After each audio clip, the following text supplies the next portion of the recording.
Welcome back, everyone, all of our faithful returning listeners and the newbies as well, to our weekly Native Strong Town Hall with Dr. Lyle Ignace of the Gerald L. Ignace Indian Health Center. Continuing to put the good word out there and updating our community on what's going on with the COVID-19 pandemic and now vaccine rollouts. For those of you who have been here with us before, you'll know that we welcome questions as they come to you. Just drop them into the comment or chat box if you're joining us via Zoom. If you are joining us via Facebook Live, you can drop in a comment there as well, and we'll moderate those as we move through the session here today. With that, I'm just going to pass it along to our good friend Mark Denning, who is here with us today after taking some, I can't say time off because he was doing the good work of coaching coaching some kids, I believe, in lacrosse. So thanks again for being here, Mark, with us. And yeah, take it away. Buju and Doe Maganaduk, Nadawe Benezi, and Dijnakas, Nami and Dodem, Anishnabi and Dow, Neopid and Donjaba. It's good to be back, everybody. It was a lot of fun working with young Native people and teaching lacrosse.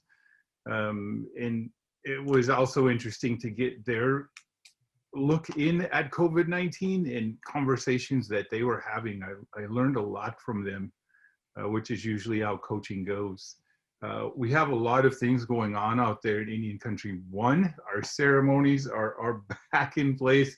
I got my favorite Sweat Lodge shirt here. He's a bear with shorts, and he's ready to go to get into that Sweat Lodge. But I haven't made that decision yet because I have not checked in with the program.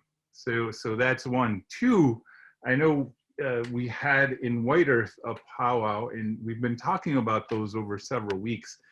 So this is our chance to get together, because those are coming. I've been getting calls to MC, I think 3 now.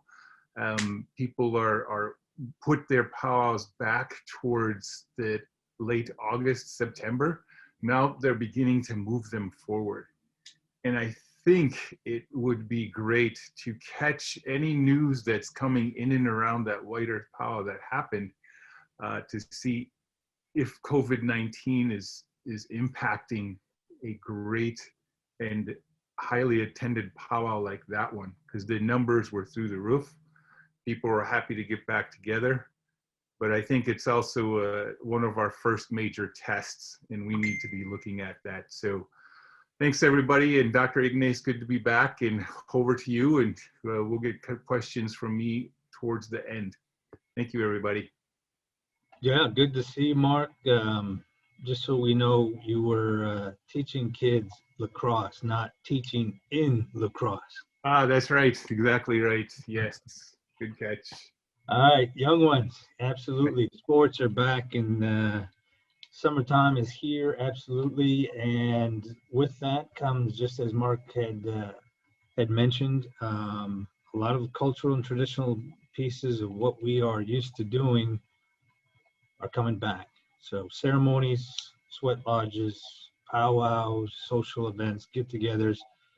These are all important to not only who we are, but important to help us in our balance of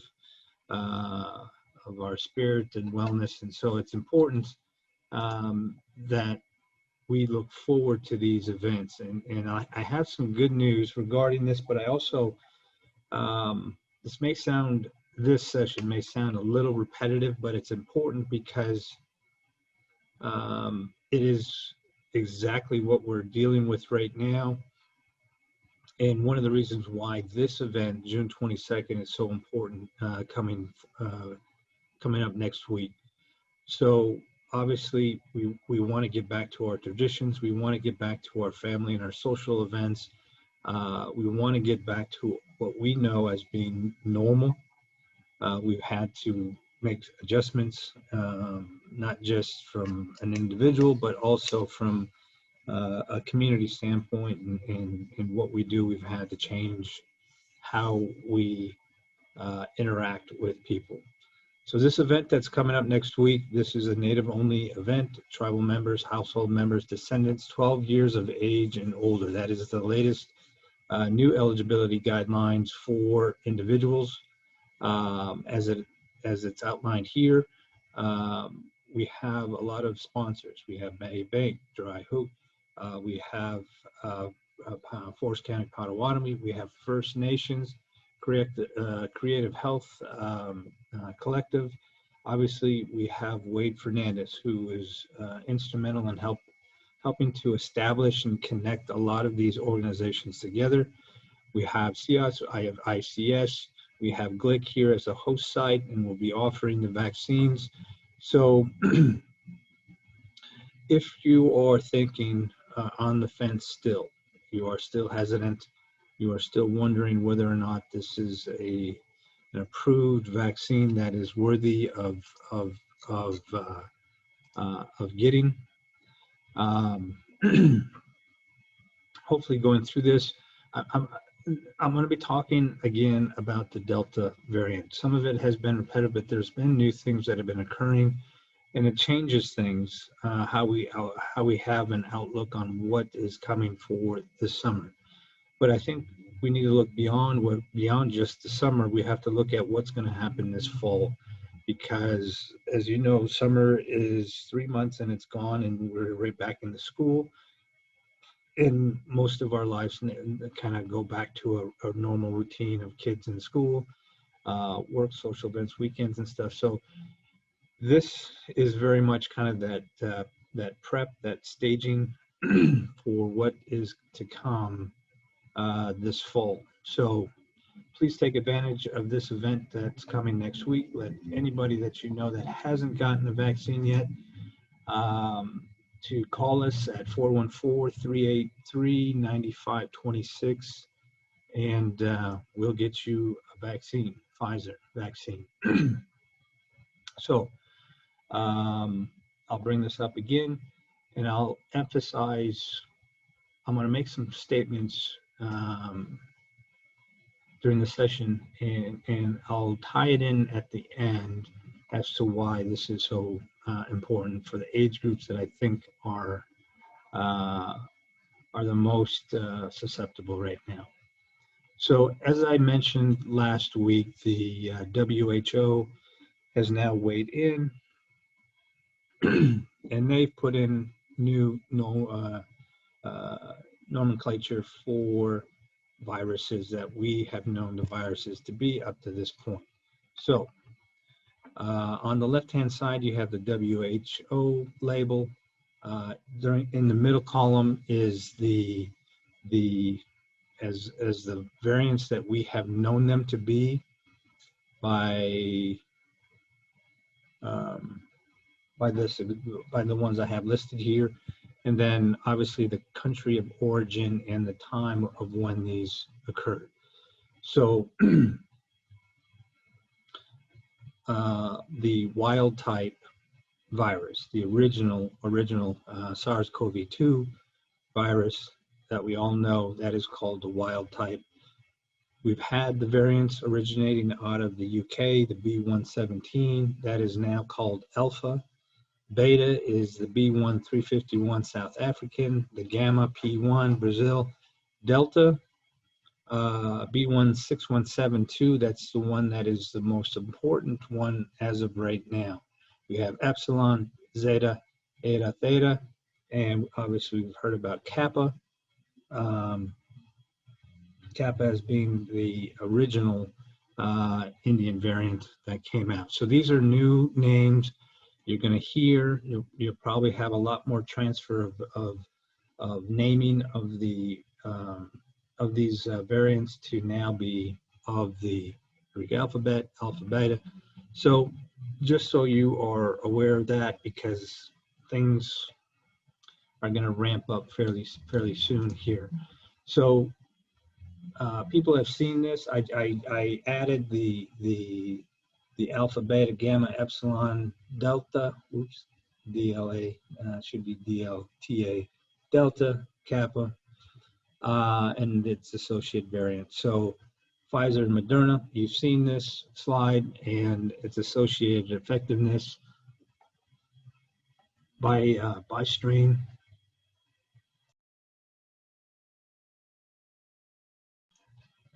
So I'll go over this again. So what is Delta variant? This originally started out in India, was known as the B1617, otherwise known as Kappa.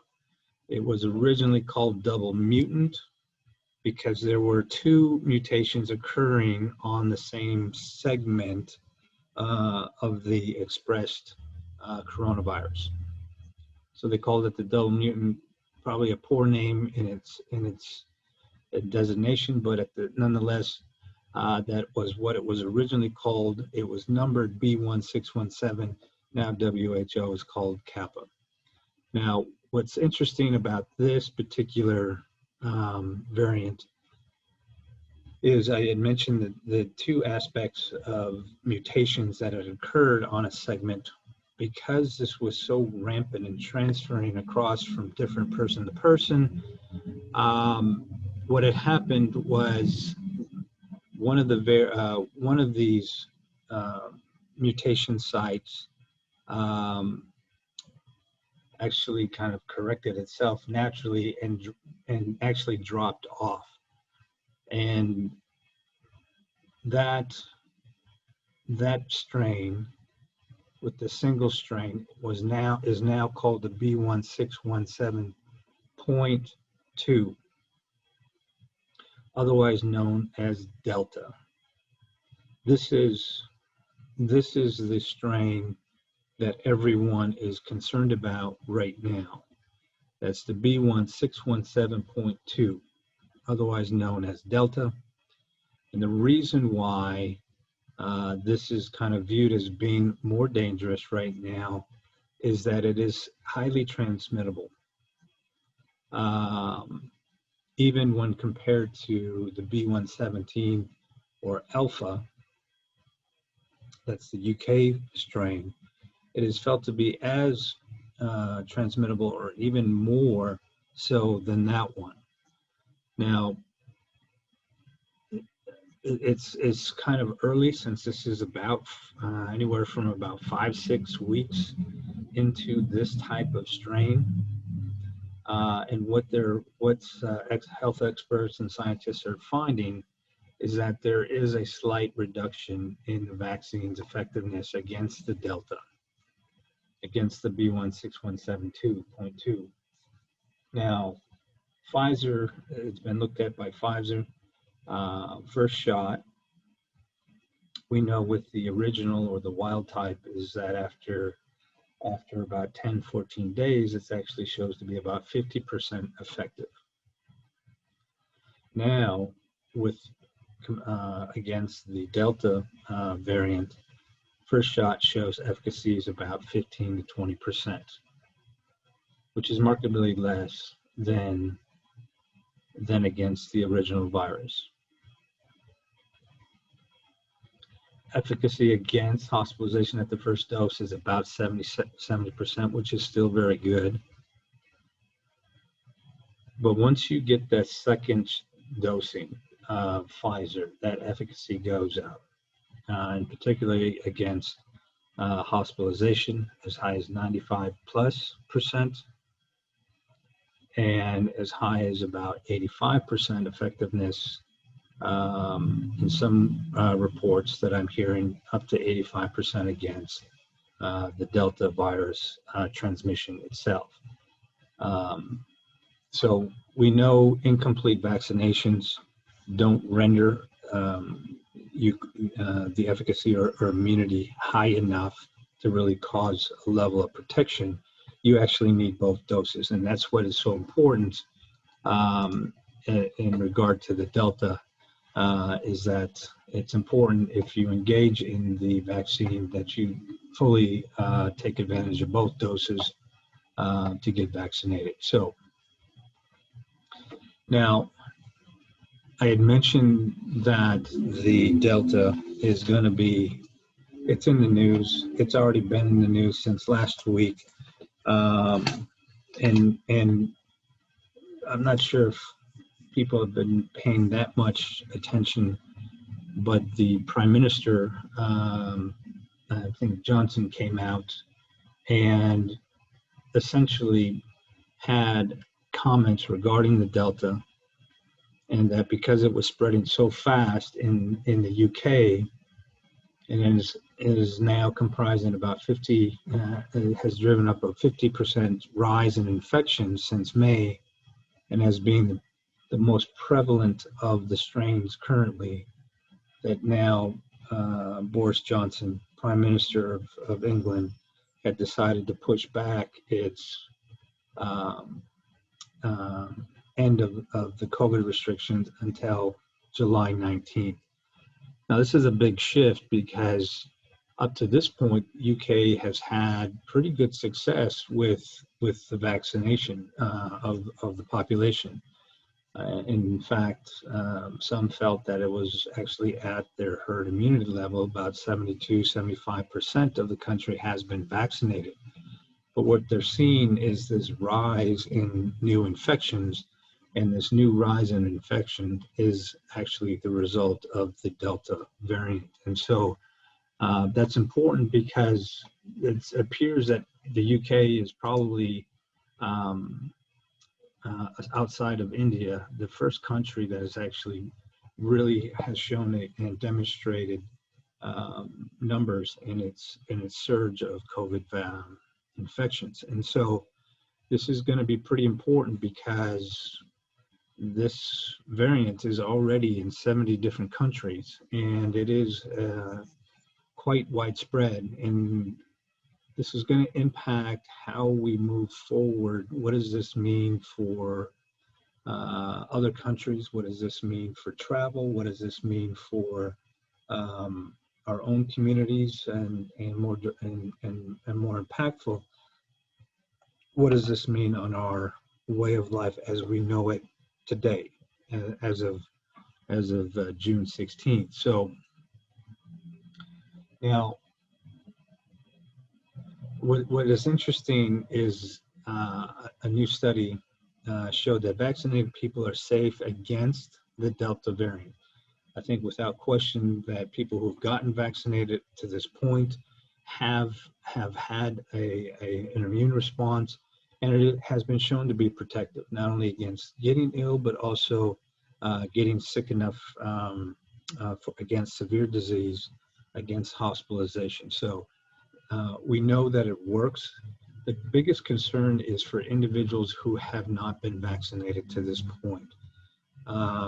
But only after one gets a second dose, meaning that if you get the vaccine even today, it will take a minimum of 5 or 6 weeks between the time someone decides to get vaccinated and when they become protected.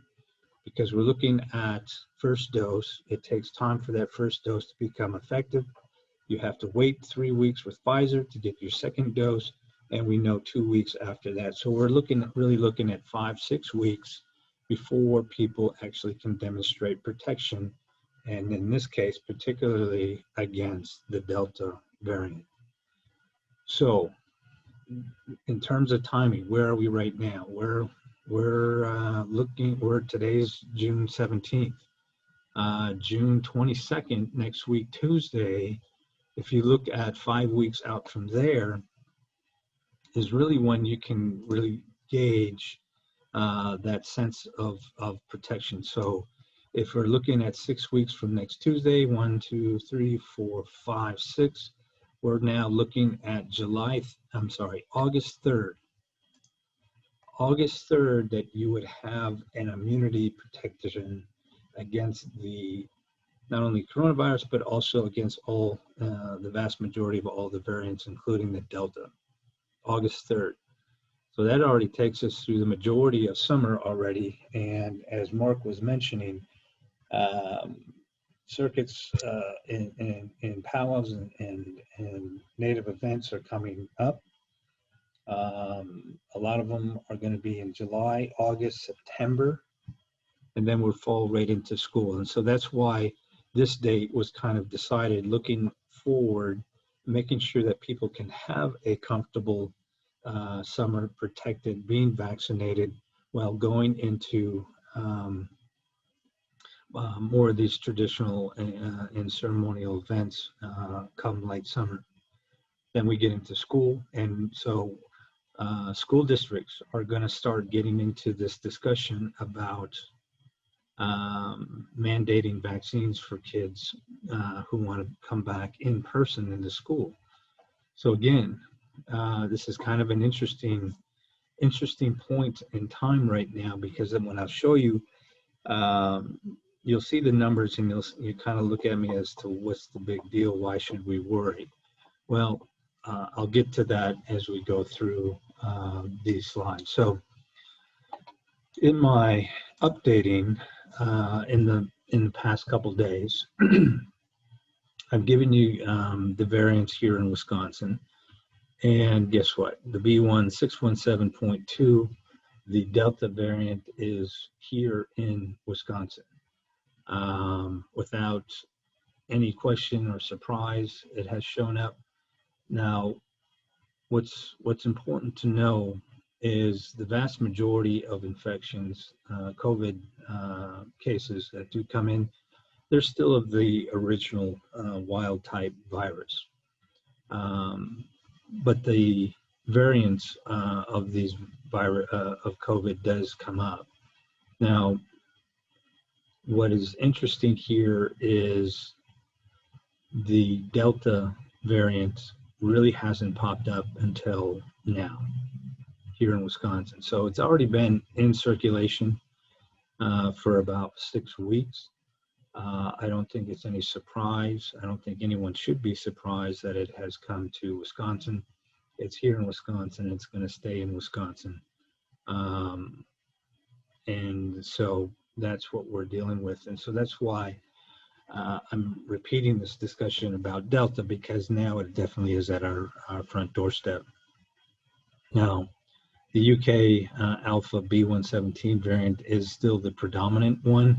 However, what other states, even outside of Wisconsin, what they're starting to see is not only are the infections going down, but of the variant, the Alpha or the UK variant was the predominant. It still is, but they're seeing that starting to go down. The problem is what's going to fill that void, and that void could very well be the Delta variant. And so that's why getting people vaccinated is going to be extremely important as we move forward, especially into the summer months. So we know the effectiveness of Pfizer against other variants, and especially against severe disease. The Delta variant is going to be published pretty soon, and the information there is indicating that it has a good effectiveness against infection, as well as against prevention of hospitalization and severe disease. So that's important to know and understand, at least have, for people who have been vaccinated already. That should be reassuring to folks to know that that this is effective against getting COVID.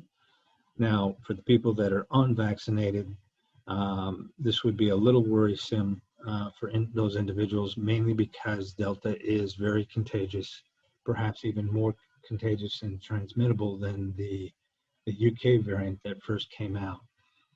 And with that, for unvaccinated population, the concern that I have is that the majority of unvaccinated people are in the younger age groups, and I'll get to those in a bit here.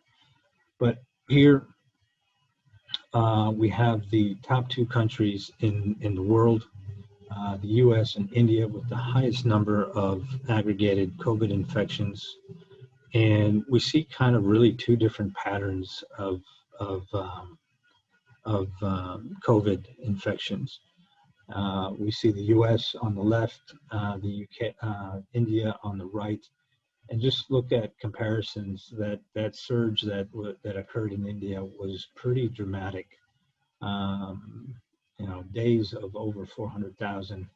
The U.S. never hit 400,000. In fact, we barely reached 300,000 on two different occasions.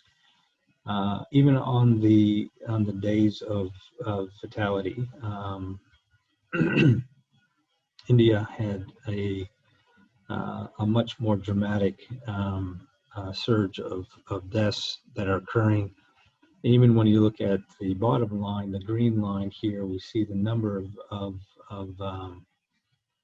vaccines offered. You know, so over 300 million here in the United States, and in India, maybe about 280 million doses.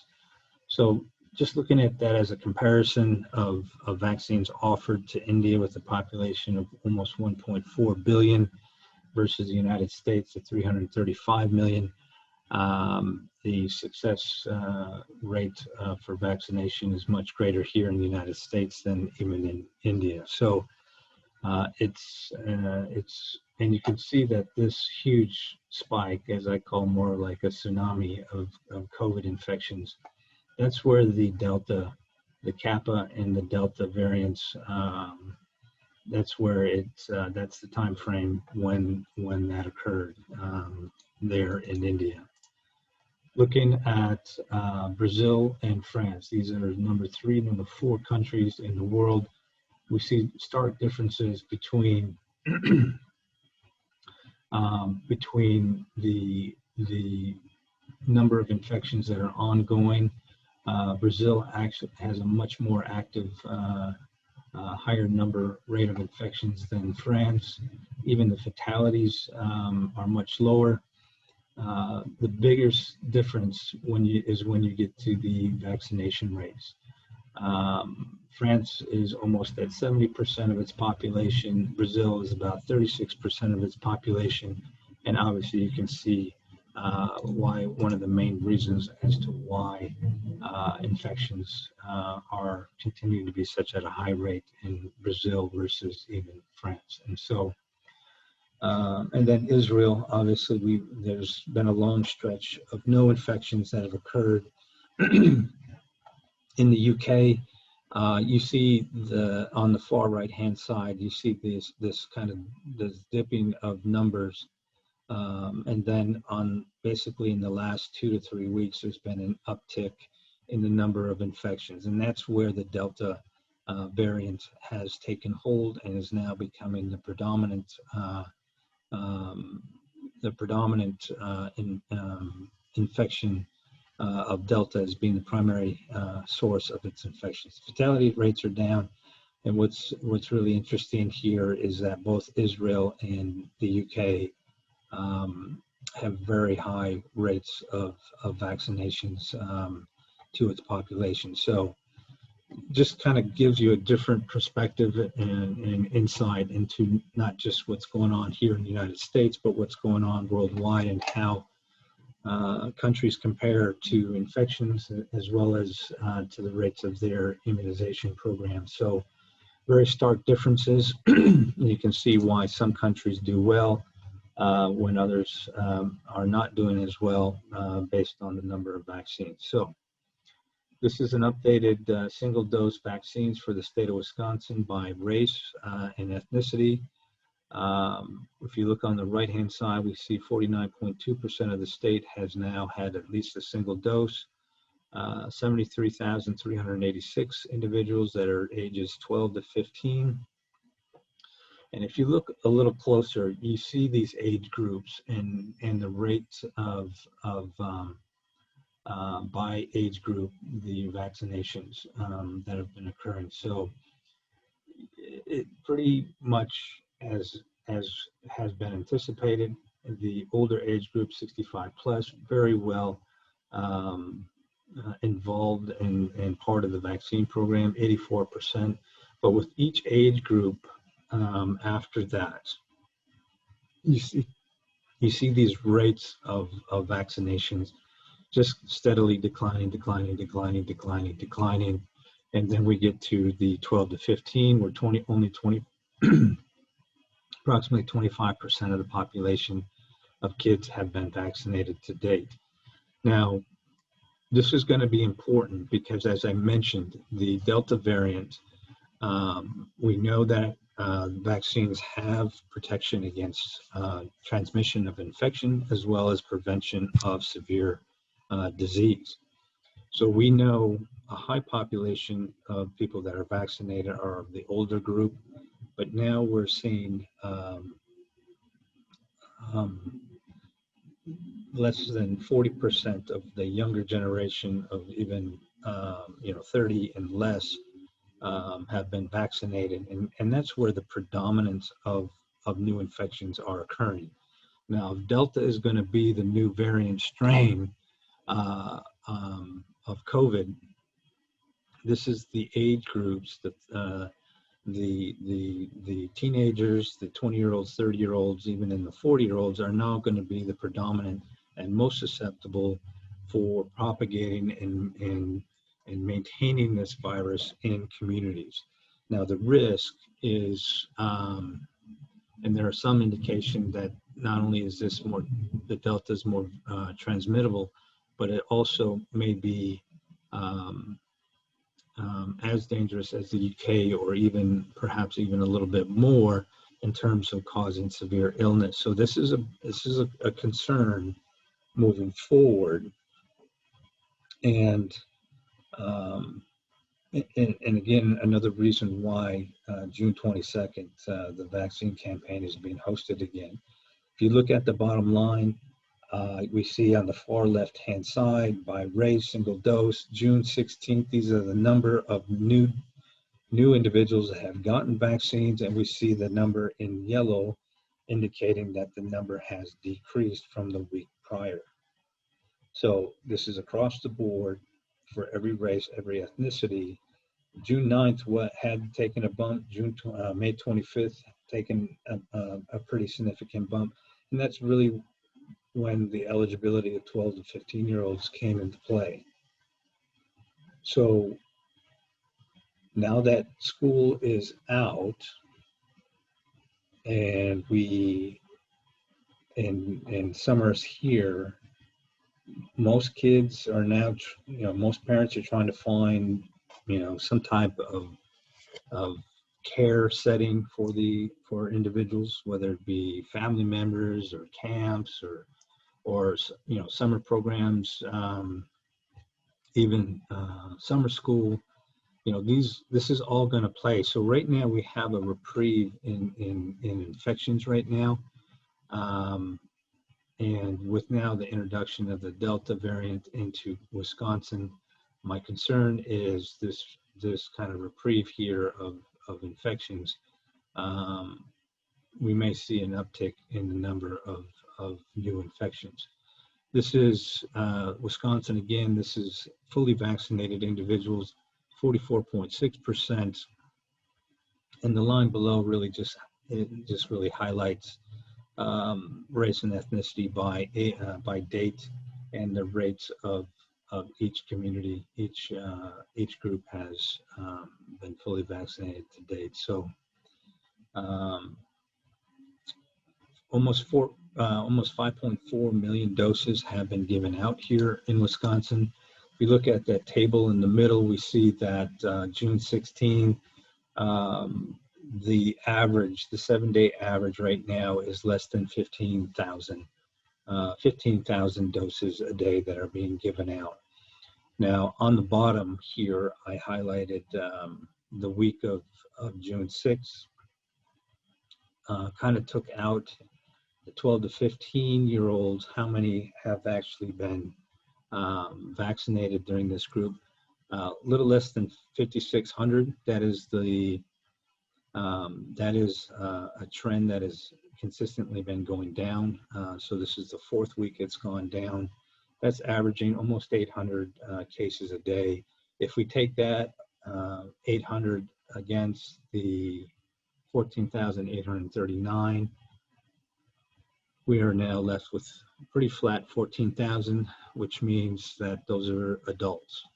So on that very last segment of May 26, June 2nd, 9/16, I have approximate numbers of adults. That's adults that have been vaccinated. So we see that it's kind of really just flattened out now, and we're looking at about anywhere from 11 to 15,000 doses a day, and I have a feeling that's where we're going to be sitting for a while until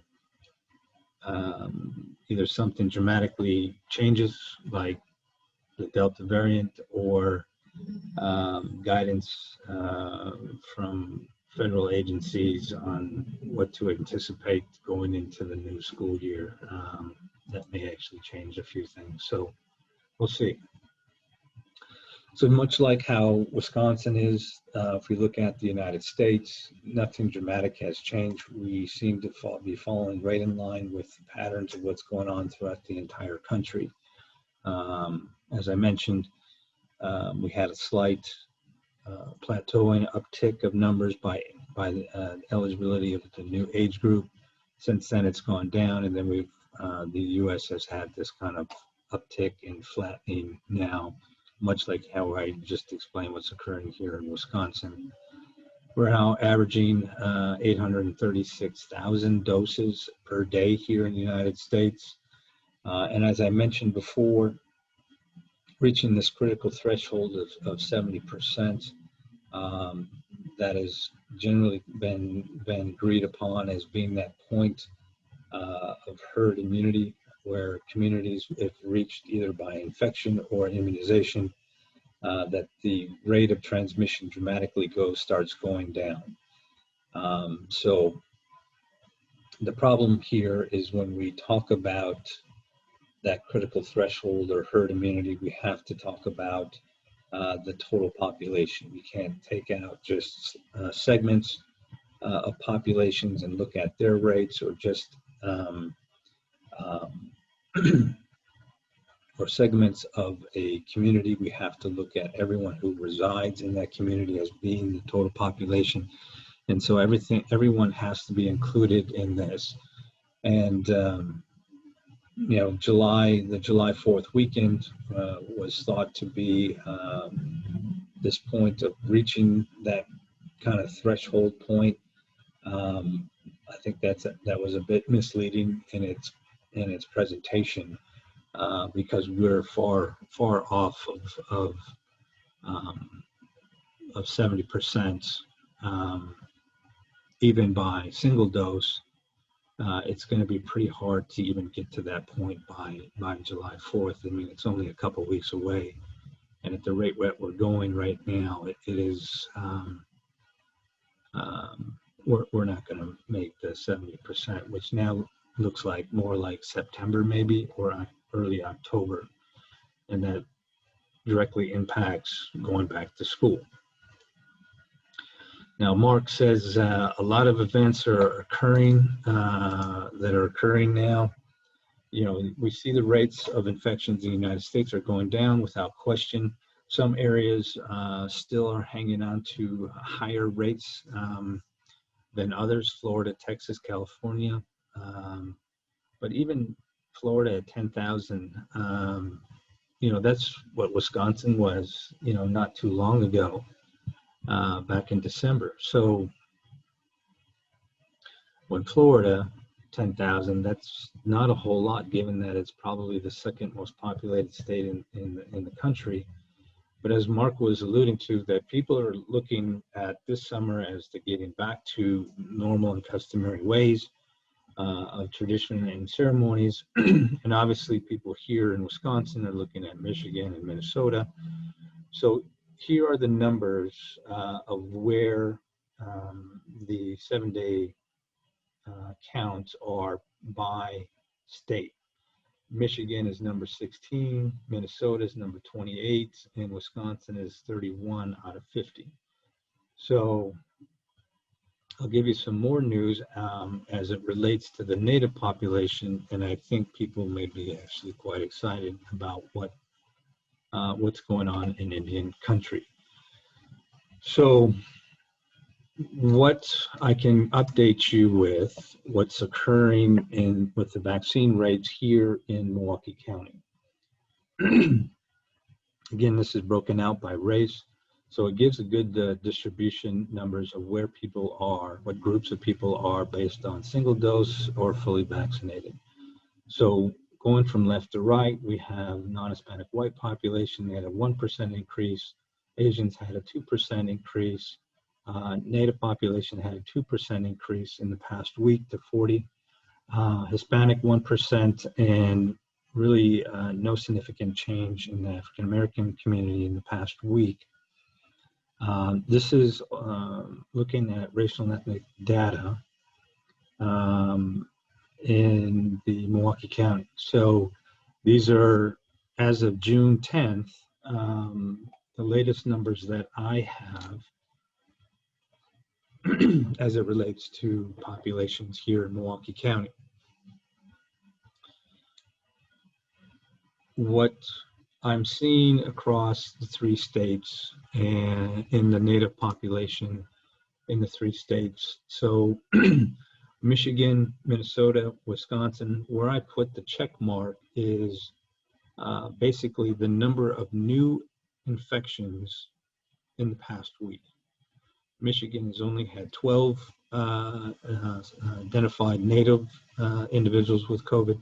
Minnesota, 26. Wisconsin, only 1. And that's pretty impressive. These numbers are dramatically down, even from like 3 months ago. They've dramatically gone down. And so again, this kind of gets back to Mark's earlier comments about getting back into ceremonials and traditional gatherings. You know, I mentioned Wisconsin's rates were dramatically low compared to Michigan and Minnesota. But when we look at numbers very specifically to the Native populations, those numbers are even down and even more significant as it relates to our Native communities. So this is pretty exciting stuff because it is just happening. Now, what would be the downside is if the rug gets pulled out from underneath us. Right now, the 7-day average in Wisconsin are 90 cases a day. We haven't seen 90 cases a day since March 22nd, and at that time it was 78 cases a day. That was the last time we were in double digits like we are right now. Some may say we are on the cusp of ending the pandemic. And I want to believe that. I want to believe that so strong-heartedly. I want to believe that, but I'm hesitant. I'm optimistic that it can be, but I am also realistic in that I don't. There still needs to be a level of caution moving forward, only because of that Delta variant. And so when we start talking about risks of infections, rates of infections, right now we're not talking about the individuals who've been vaccinated. We know the vaccinations work. We know that they're effective, not only in transmission, but also extremely effective in preventing hospitalization. So now it's more shifting this discussion to individuals who are not vaccinated. And so as I was going through kind of where are we at now, I mean, if we're towards the end, where are we at now with how Wisconsin is doing by race and ethnicity? And what I've done here is I've updated the rates of infections by race. Before, Natives were third in rates of infection. The updated version is now Natives are second in case rates. That's where we are now. When we look at hospitalizations by race and ethnicity, all ages, essentially this hasn't changed. Native population is second, has the second highest rate of hospitalization. And when we look at fatality rates, Native population, all ages, Native communities have the highest rate amongst all races here in the state of Wisconsin. Now, what I thought would be interesting, because I had mentioned this before, when we start looking at different age groups, so the impact of COVID on hospitalizations by race and ethnicities, age group 35 to 44, okay? Now, we know that the younger population, 30 years old and lower, have the lowest rates of vaccination. So when we start looking at what would change things, or what would make things more worrisome, would be the unvaccinated 35 to 40 or younger, and the rates of not only getting infection, but also the risk of hospitalization because of the severity of the disease. We're already number one by age group here. This is concerning, as could this actually get worse? And the answer is it's possible. It is quite possible that this could get worse. Now, that's hospitalization. Now, looking at the vaccination rates by race and ethnicity, by age group 35, the same age group, 35 to 40. Now, if you look at this, you'd say, well, we're at the top. That's a good thing. No, that's not a good thing. That means that we are second lowest rate. We have the second lowest rate of vaccination by age group for natives in the state of Wisconsin. Now, I had mentioned the rates are low for age groups 40 and less. Here, it actually shows that. It's even the second worst vaccination rates by age group in the state of Wisconsin. So again, there is risk here for unvaccinated individuals. And just going back to this, hospitalization, number one in the state for hospitalization by this age group. So this is a pretty clear indication when this age group has a susceptibility to the virus. And now with the introduction of the Delta virus in the state of Wisconsin, mixed in with this second lowest rate by age group in the state, you're going to have to think about this as being risky. This is risky business moving forward, because we know that this is a population that is that really hasn't gotten vaccinated, but they do run the risk of not only getting the virus, but also the high risk of being hospitalized.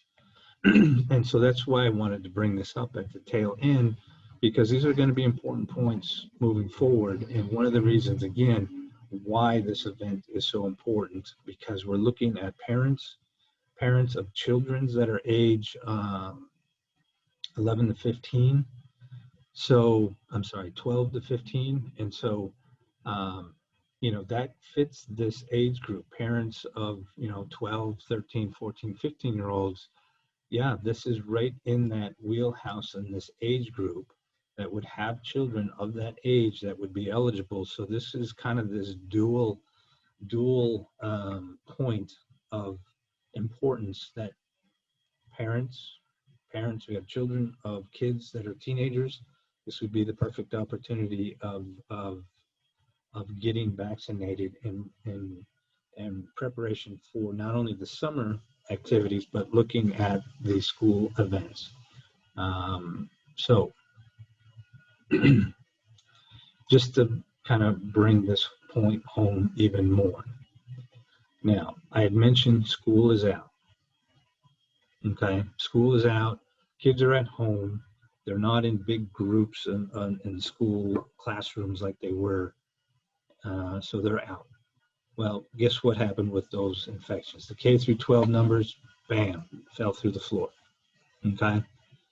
That shouldn't be a surprise. I'm not surprised by that. In fact, I almost anticipated that this would occur, but almost a 50% drop in infections have occurred in K through 12. That's to be expected. What is not surprising to me is that the age groups of 20, 30, and 40 still remain high, relatively speaking to other age groups. So, as I mentioned in the previous two slides, age group highest hospitalization rates and age groups with the lowest vaccination rates. Overlap this with our native population, knowing that the risk of infection is greatest in the 20, 30, and 40-year-olds right now. This is probably the most perfect of opportunities to not only minimize, but dramatically reduce the rate of infection in our communities. So that's kind of the take-home point I wanted to bring up today. Jeremiah and Mark, I'll give this back to you guys. I'm sure there's questions that people may have. Dr. Ignace, thanks for the kind of push towards getting our folks that are, at least to me, younger, and getting vaccinated, because here is a thing that's happening as well. I mean, some of the questions I've gotten from POW committees, and it has to do exactly with this, meaning we know who our elders are, where they are, if we have a good relationship with them, we're kind of really familiar with their surroundings, we're helping them. When it comes to powwows, they're usually gathered in an elder area that's specific just to elders. Like it's more accessible, there's more chairs, there's coffee that's given to folks that come. So here's a question from one of the POW committees, is kind of in the face of this Delta variant. What's your suggestion or insights as to, should they ask people to mask in those elder specific areas? And if so, kind of, might you explain why? Or if you think it's okay, why it seems to be that way? Because these are conversations where people are going back and forth. So if you could give us kind of points on both sides. Yeah, and this is you know, we're right back where we were back a year, back in March of 20. We're having the same kind of discussions at that point about who's at risk and how should we manage this, and who and what are the precautions that need to be taken. We're right back where we were more than a year ago at this point. So, I mean, this is a good question, and I think it really comes down to and I really hate to say this, but it really comes down to who's vaccinated and who's not. If we know that our elder population that may be attending, there's a mixed bag, maybe it's 50-50, man, that is really, that's with the Delta variant being intermixed now, my sense would be that maybe the masks should go back up. I know it's an outdoor event, and maybe people can be social distance and maybe have a little more liberties. But I think if we're looking at enclosed spaces, close proximity, elbow to elbow eating, you know, it's going to be, it's just, the risk is there. The risk is there. So there's no quick and easy answer on this, other than, let's say, if it wasn't a part of the event of eating, like a gathering and socializing eating. If it wasn't that part, I would say in a closed space, yeah, they probably should mask up. So I know we're just pushing towards a bit after 4 o'clock with this answer. So this will be my last question. Maybe Jeremiah has one that he's been hearing at the center now that folks are kind of coming more in and out.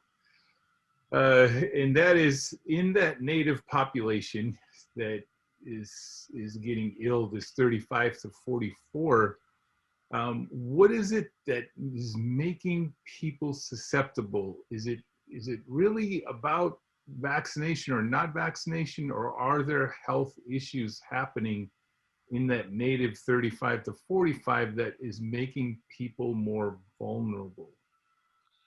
That's kind of, I think I know the answer to that one, but again, it's native to native conversations. Why would someone in that 35 to 44 really have this vulnerability in these categories? Yeah, so I think this really, regardless if we know that individuals who are healthy to one side to having chronic illnesses on the other, if you look just straight at those individuals, we know that who across the board, they're all susceptible, equally susceptible to getting infected. We just know that the individuals who have more chronic conditions are at definitely higher risk of becoming severely ill and having poor outcome versus an individual who has no medical problems and is healthy. But they're all equally susceptible to getting infected. The only thing, there's two things that will help eliminate these younger age groups from being infected. One is wearing a mask, and two, getting vaccinated. These are the two things that will help prevent people from getting infected: wearing a mask or being vaccinated. So to try to answer your question, everyone is equally susceptible to being susceptible to the virus. We know what is the most effective way in preventing, and that is being vaccinated. So if you look at 35 to 44, and you look at all the people who've been vaccinated versus all the people who've been unvaccinated, and find out, of this age group, it's even split in 50-50. The people that are unvaccinated, you will find the vast majority of new infections are coming from this age group. Okay, Jeremiah, you'll have the last question for today's session, and it's good to be back, everybody, and looking forward to, hopefully we'll get some information specific if there's something that happened or if we got good news coming out of that gathering at that White Earth powwow, if there's any relationships or numbers that we can be looking for. That might be a good lesson for the other tribes having events. Jeremiah, if you got a question there, and that's it for me today. Thanks everyone, and Dr. Ignace, Jeremiah, here we go. Thanks, Mark. I didn't necessarily have a question, but I just wanted to, leave us today with, your words, Dr. Nason. Give us, so we obviously have our vaccination event coming up on Tuesday, the 22nd. To the people listening or, watching right now, or then, might tune in over the weekend, this is kind of our last, your last kind of live message to the community, I guess, on, the reasonings behind that event, and, why, for those who are out there, why should they register and call for that event? Why is that so important? Yeah, so it really comes down to, looking at these two slides I presented, these age groups, 35 to 44, and really looking at who is eligible now. So that's 12 and older. So, speaking directly to young families who have children of, teenage years and older, that really fits into this entire age group. And as I mentioned, the vaccination rates are the second worst in the state, 35 to 44. This is native population. So this is the perfect time looking at planning, looking at what you have engaged for the month of August.